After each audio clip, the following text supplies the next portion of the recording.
Jasad seorang pria ditemukan dalam penampungan air di ladang warga yang berada di Desa Pagar Jarak, Kecamatan Pugung, Kabupaten Tanggamus pada hari Senin pagi, tanggal 12 Juli tahun 2021. Kondisinya saat ditemukan yaitu terbungkus plastik yang biasa digunakan untuk wadah ikan. Kapolsek Pugung yaitu Ibda Oktadevi mendapat laporan dari masyarakat sekitar pukul 8 pagi. Kemudian tim Inavis beserta jajaran anggota dari Polres Tanggamus segera menuju lokasi. Lantas, siapakah pemilik jasad tersebut? Sebelum masuk ke awal cerita, Mia ucapkan terima kasih banyak buat kalian yang udah klik video ini. Cerita ini adalah berita fakta yang berhasil Mia rangkum dari berbagai media terpercaya tanah air dan menyajikannya sebagai alur cerita. Semoga dapat dengan mudah untuk dimengerti.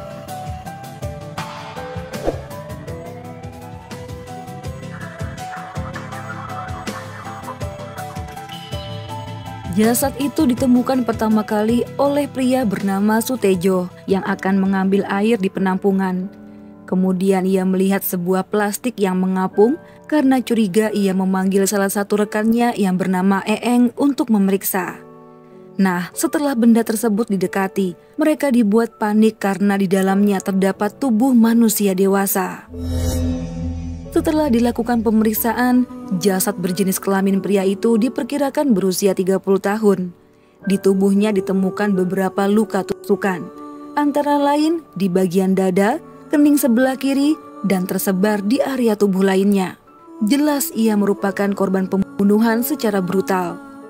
Kemungkinan pelakunya memiliki motif yang sangat kuat, seperti dendam kesumat yang benar-benar tertuju untuk melenyapkan korban.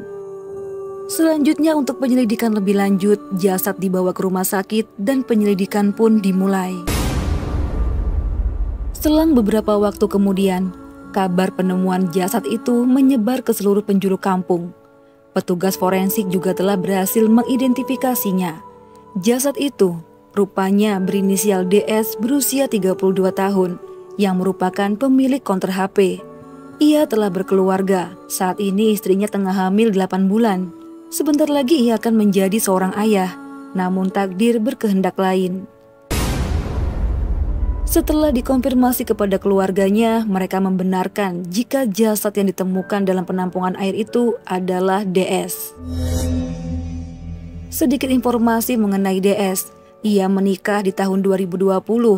Meskipun ia seorang bos dari konter HP, rupanya ia pernah menjadi pegawai honorer di Pemda Lampung. Dan pria yang agak gemulai itu juga menjadi guru honorer di sekolah dasar. Keterangan beberapa saksi dari keluarga, teman, juga rekan kerja, penyidik akhirnya mampu mengungkap pelaku pembunuhan DS.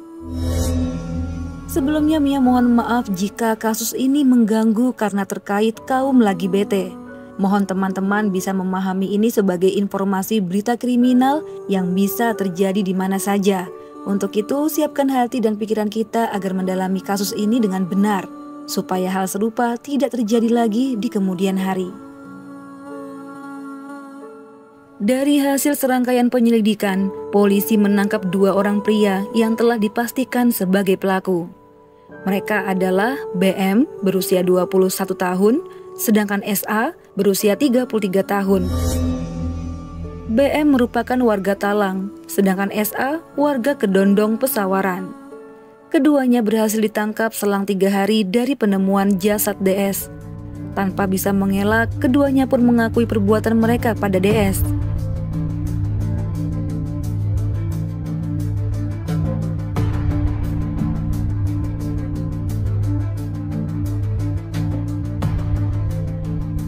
Rupanya DS dan BM adalah sepasang kekasih di luar kehendak ilahi. Entah dimulainya sejak kapan, yang jelas keduanya sering bulan madu tanpa diketahui keluarga.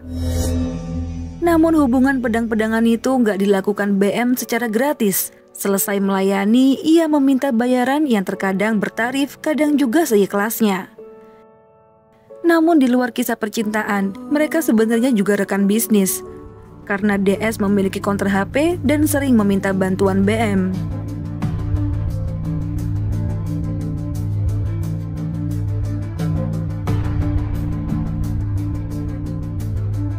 Singkat waktu, DS yang sadar usianya nggak muda lagi mulai terusik dengan orientasi seksualnya yang berbeda. Jauh di lubuk hatinya yang terdalam, ia juga ingin memiliki sebuah keluarga normal dan menjadi kepala rumah tangga. Hingga suatu hari ia bertemu dengan seorang wanita yang mau menerima kondisinya. Sosok wanita yang mampu menyadarkan dan juga mencintainya apa adanya. Akhirnya di tahun 2020, DS memutuskan untuk menikah dan meninggalkan kehidupan pelanginya dengan BM. Namun sayang, keputusan ini ditentang oleh BM. Ia merasa dicampakkan dan harga dirinya telah terenggut. Ia mencoba menggoda lagi pria itu, namun apa daya, DS sudah benar-benar meninggalkan kekasih jantannya itu. Hingga beberapa waktu kemudian, DS yang udah menikah bahkan istrinya telah mengandung membuat BM cemburu. Ia bahkan mengungkit masa lalu di mana DS yang berjanji akan memberikannya uang, namun tak ia tepati. Padahal saat itu, BM telah kembali ke pelukan mantan kekasih jantannya yang berinisial SA. Sebenarnya keduanya sudah saling mengenal jauh sebelum BM bertemu dengan DS.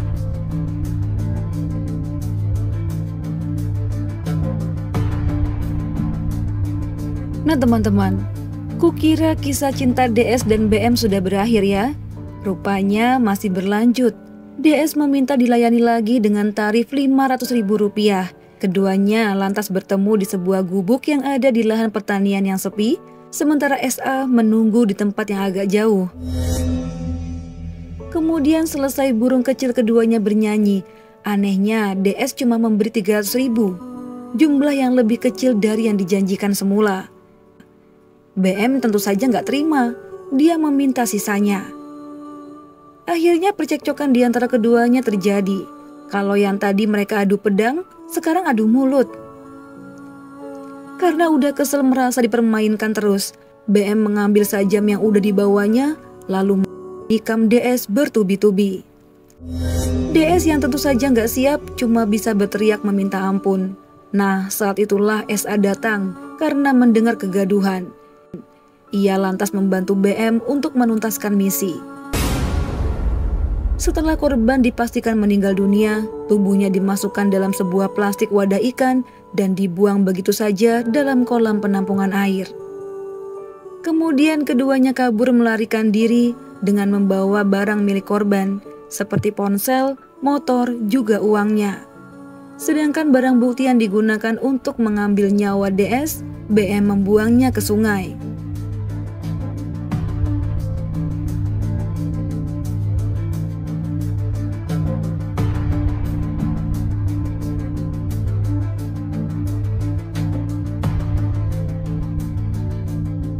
Begitulah kurang lebih kronologi peristiwa yang menyebabkan korban DS meninggal dunia. Kedua pelaku yang telah ditangkap dibawa ke meja hukum untuk mempertanggungjawabkan perbuatannya. Saat itu dalam persidangan, JPU berkata perbuatan terdakwa menyebabkan korban meninggal dunia dan tergolong perbuatan sangat sadis.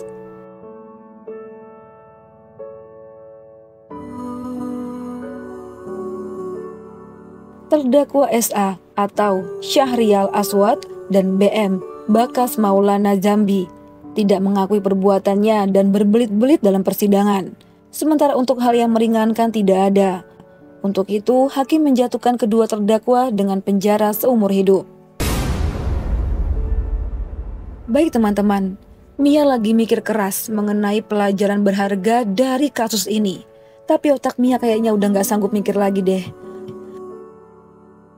Kalau gitu Mia undur diri dulu, mohon maaf jika ada salah-salah kata dalam pembuatan video. Sampai jumpa di video selanjutnya. Kalau kamu suka dengan channel ini, mohon bantuannya untuk subscribe dan tekan lonceng notifikasinya.